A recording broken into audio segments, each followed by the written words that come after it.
হাই friends, কি খবৰ? সকলোৰে খবৰ নিশ্চয় ভাল। এতিয়া ৰাতিপুৱা বাজিল 10টাই বাজিল। মই ৰাতিপুৱাৰ পৰা মানে ভিডিঅ'টো আৰম্ভ কৰোঁ বুলি এতিয়াহে আৰম্ভ কৰি দিলোঁ। মই ভাত বনালোঁ। ভাত বনাই এওঁ খাবলৈ খাই এতিয়া অফিচ যাব ওলাইছে, অফিচ যাব বাহিৰত ওলাইছে। হিয়াই কৈ আছে পাপা মোক বাইকত উঠোৱা।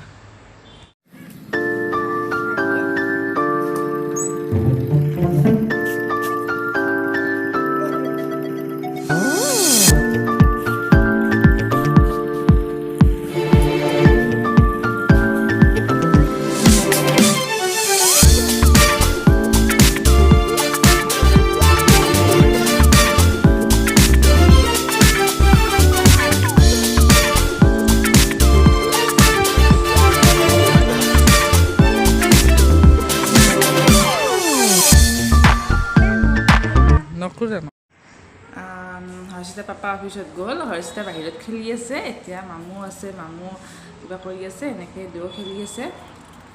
তাই যিখন তাইৰ সৰু বেবী গাড়ী আছিল, গাড়ীখন তাই চলাব পৰা হৈ গ'ল। আমি ৰুমত অহাৰ পিছত শিকি গ'লে ভালকৈ, যিহেতু চোতালখনো ধুনীয়া, তাই মানে ভাল ভিতৰতে চলাই থাকিব পাৰে। তাই সেইখনে চলাই আছে।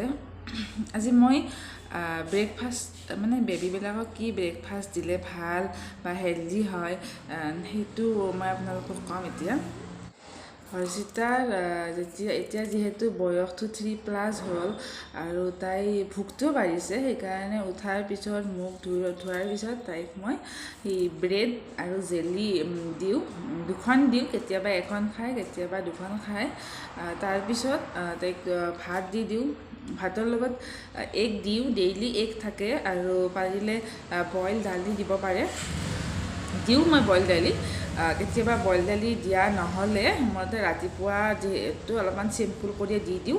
এইটো ভাত খায়ে আমাৰ বেবীবিলাকে ৰাতিপুৱা, আৰু ভাত খোৱাটো বহুত ভাল, সিহঁতৰ স্বাস্থ্যৰ কাৰণে ভাল, দিনটোৰ কাৰণেও বহুতখিনি মানে বডিটোৰ বহুত আৰাম পায় ফিজিকেলি, সেইটো কাৰণে। আৰু যদি ভাতটো আমি চিম্পুলকৈ খোৱা যায়, তেতিয়া ৰাতিপুৱা তাইক মই আলমণ্ড বাদাম দিওঁ। আলমণ্ড বাদাম মই 3টা দিওঁ। আৰু যদি ৰাতিপুৱা মানে ব্ৰেকফাষ্টটো হেভি হয়, ব্ৰেড এগ বা এনেকৈ দাইল ভাত গোটেইখিনি থাকি হেভিকৈ খোৱা হয়, তেতিয়া মই তাইক ৰাতিপুৱা আলমণ্ডটো নিদিওঁ। ইভিনিং টাইমত শুই উঠাৰ পিছত আলমণ্ডটো দিওঁ। আৰু ভাত খোৱাৰ পিছত 10:30 ভাতটো খাই লয়। তাৰপিছত 2 ঘণ্টামান সময় একো খাব নিদিওঁ, তাই খেলি থাকে।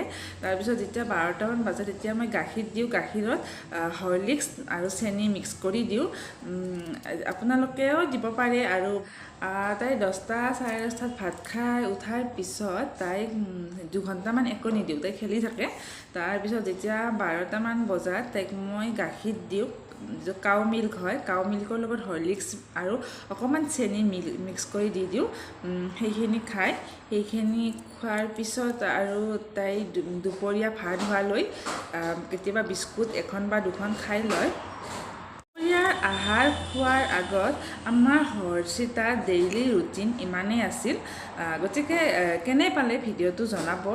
আৰু যদি আপোনালোকৰ বেবীবিলাকক ব্ৰেকফাষ্টত মানে দুপৰীয়া আহাৰ খোৱাৰ আগৰ সময়খিনিত কি খুৱায়, ব্ৰেকফাষ্টত কি খায় জনাবচোন।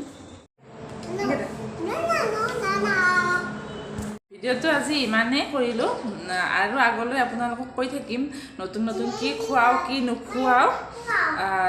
যদি ভাল পালে ছাবস্ক্ৰাইব কৰি দিব, আৰু যদি ফেচবুকত চাই আছে ফ'ল' কৰি দিব। ধন্যবাদ।